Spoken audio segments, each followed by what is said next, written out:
Kato, mitä orkku. Orkku.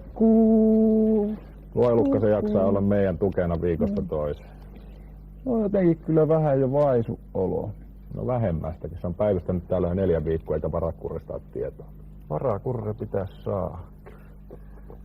Niin, se on tämä orava vähän niin kuin ihmisen taival täällä maan päällä. Lyhyt ja karva.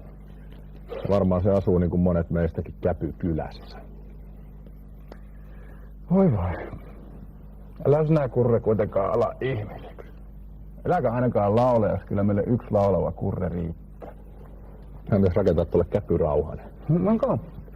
Käpyrauhanen? Niinhän mä sanoin. Semmoinen paikka, miksi sä sait kaikessa rauhassa maata makeasti sammalvuoteella järsiä käpyjä ja katsella telkkarista luonto-ohjelmia ja piirrettyjä. Niin. Käpyrauhanen, hyvä idea. Mitäs tykkäät? Niin. Onko näillä digi-tv-kanavilla tekstitystä oravaksi? En tiedä. Mutta yksi, joka varmasti tietää, on Viherahon Pasi. No niin muuten onkin. Se tietää ihan kaiken TV-kanavista. Soitetaan sille. Missä se asuu? Hollolassahan se asuu. Joo. Eikö se Hollola ole just semmoinen työhyvinvoinnin tekijäkunta?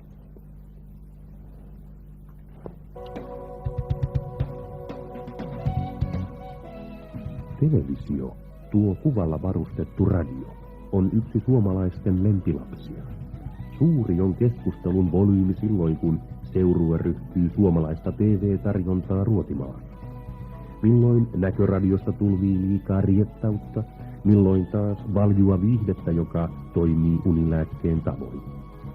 Vaan löytyypä Suomen Hollolasta mies, joka ei arkaile kuvaputkien edessä, vaan korjaa ja rakentaa kuvalaitteistoa ja hallitsee säätimillään melkein 3000 TV-kanavaa.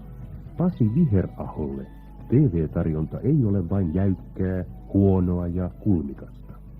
Kaikki, jotka täällä käy, niin ne on kyllä ymmärtänyt tämän harrastuksen. Kyllä tuossa monta kertaa pihalla, kun paistelee makkaraa kesäisin, niin kuulee noita ohikulkijoiden lausuntoja. Ja monta kertaa, kun auto menee ohi, niin se niin kuin oikein jarruttaa ja hiljentää. Koska harvalla nyt on 3 metristä lautasantennia pihalla plus sitten muuta antennia, mutta kun ne nyt on tarpeellisia laitteita, ilman niitä ei kanavat oikein tahdon näkyä, niin ymmärrän kyllä täysin, että tavallinen maallikko saattaa kammoksua noita rakennelmia. Pasi Viheraho rakenteli jo pikkupoikana putkia kideradioita ja siirtymä televisioiden pariin oli luonteva kuin Yleisradion vahtimestari ukkossateessa. Näinkin voi sähköä kohtaan tuntemaansa rakkautta ilmaista. Televisioiden korjaamisen oppi on noussut mieheen kantapään kautta, tai kuten sananlaskussa sanotaan, ei ole lasta itkemätöntä eikä kangasta katkeamatonta. Fiilis, että saa laitteen toimimaan. Kyllähän se tietysti ihan hieno on, mutta totuuden nimissä täytyy kyllä sanoa semmoinen homma, että ei kaikkia ei saa kuntoon, että joskus tulee kyllä nämä kuuluisat savutuprahdukset kiinni sitten ilmoille, mutta siitä nyt ei kannata niin lannistua, sitä sattuu isommistakin piireissä aina silloin tällä. Ekologiset arvot näkyy siinä mielessä, että tavara nyt ei ainakaan ihan heti mene kaatopaikalle, vaan se ainakin tässä Viherahon kämpässä ainakin hetken aikaa sitten on käytössä, että se ei lähde ihan tuonne sitten vielä viimeiselle matkalle. Ja siinäkin vaiheessa, kun mä jostain olen luopumassa, niin mä kyllä katson siinä vaiheessa, että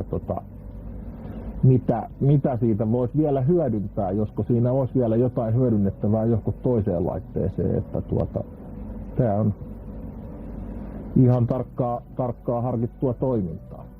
Modernin teknologian ansiosta Pasi Viheraho voi katsella siis melkein 3000 TV-kanavaa. Tarjonta on kirjavaa, mutta niin myös ohjelmien taso ja laatu.